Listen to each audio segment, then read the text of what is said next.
बच्चों, ये आपकी आज की वर्कशीट है 26 तारीख की 37 नंबर कार्यपत्रक माने वर्कशीट।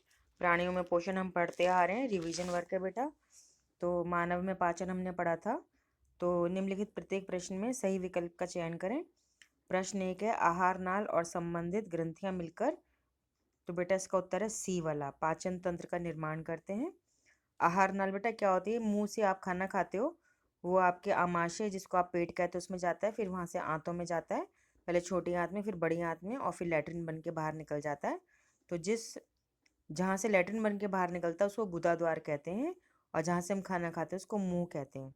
तो मुंह यानी मुख, तो मुख से लेकर गुदा द्वार तक एक पूरी एक नली नुमा रचना है, उसको हम आहार नाल कहते हैं।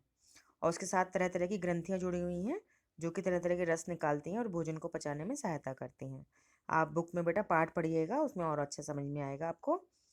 प्रश्न 2 है, लाला रस यानी लार को, जिसको आप आम भाषा में थूक कहते हो, मंड को बी भाग इसका उत्तर है ग्लूकोज में परिवर्तित कर देता है। ठीक है बेटा। प्रश्न 3 है, मिलान करें। तो दूध के दांत, ये वाला उत्तर है इसका बेटा, बी वाला, दांतों के प्रथम सेट से मिला देंगे। बेटा मिलाना नहीं है, अब बड़े हो गए, उसको बिल्कुल सामने लिखना है। याद है आपको, मैंने पहले ही बताया था ये बात, रिवाइज कर रही हूँ बात का। दूसरा है ग्रसिका। ग्रसिका क्या होती है?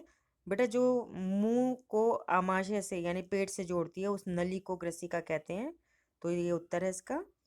तीसरा है रसा अंकुर। रसा अंकुर ये छोटी और बड़ी आंत में होते हैं, तो ये उंगली जैसी रचना होती है, तो ये आपका उत्तर हो गया। जीभ क्या है? मांसल पेशी अंग है, ये जीभ का, इससे जोड़ेंगे। और 5 पित्ताशय जो है, बचा हुआ कौन सा हिस्सा? ये वाला।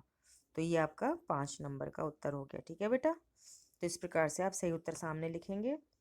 अब प्रश्न 4 कह रहा है, अनुच्छेद को पढ़ो, पढ़ने के पश्चात दिए गए प्रश्नों का उत्तर दें। तो इसको हम पढ़ते हैं कि यकृत, यकृत को हम लेवर या कलेजा भी कहते हैं। गहरे लाल भूरे रंग की ग्रंथि है जो उदर यानी हमारा जो पेट वाला हिस्सा होता है उसके ऊपरी भाग में दाहिनी ओर स्थित होता है।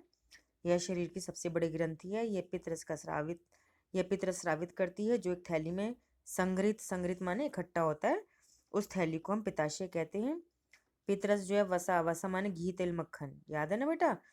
तो वसा के पाचन में महत्वपूर्ण भूमिका निभाता है। अब इसका प्रश्न है कि हमारे शरीर में यकृत कहाँ स्थित होता है? तो यह लिखेंगे उदर के ऊपरी भाग में दाहिनी ओर स्थित होता है, ये आपका उत्तर हो गया। ठीक है। पितरस की क्या कार्य हैं? तो ये वाला उत्तर हो गया, पितरस जो है वसा के पाचन में महत्वपूर्ण भूमिका निभाता है, ये इसका उत्तर हो गया। ठीक है बेटा, प्रश्न 5 पढ़ेंगे। उचित विकल्प का चयन कर रिक्त स्थानों को भरें। तो शुद्धांत्र यानी छोटी आंत में कार्बोहाइड्रेट, सरल शर्करा जैसे कि ग्लूकोज, पहले वाले में क्या भरेंगे? ग्लूकोज में। और प्रोटीन एमिनो अम्ल में, तो दूसरा वाला है प्रोटीन, यहाँ पे भर देंगे, एमिनो अम्ल में परिवर्तित हो जाते हैं। वसा आपको बुद्धू बनाने के लिए दे रखा है, इसको छोड़ देंगे। ठीक है बेटा, तो अपना बेटा ध्यान रखिएगा, स्वस्थ रहना चाहिए आपको हमेशा, बीमारी से दूर भगाने के लिए। और आपको पता है कि हम खुद ही अपने आप बीमारी को दूर भगा सकते हैं।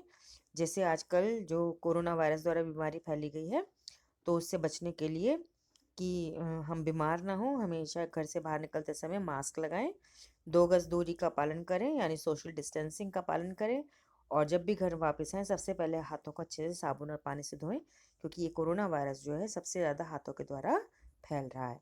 और यही बात आप अपने घर के सदस्यों को भी समझाएंगे। ठीक है बेटा।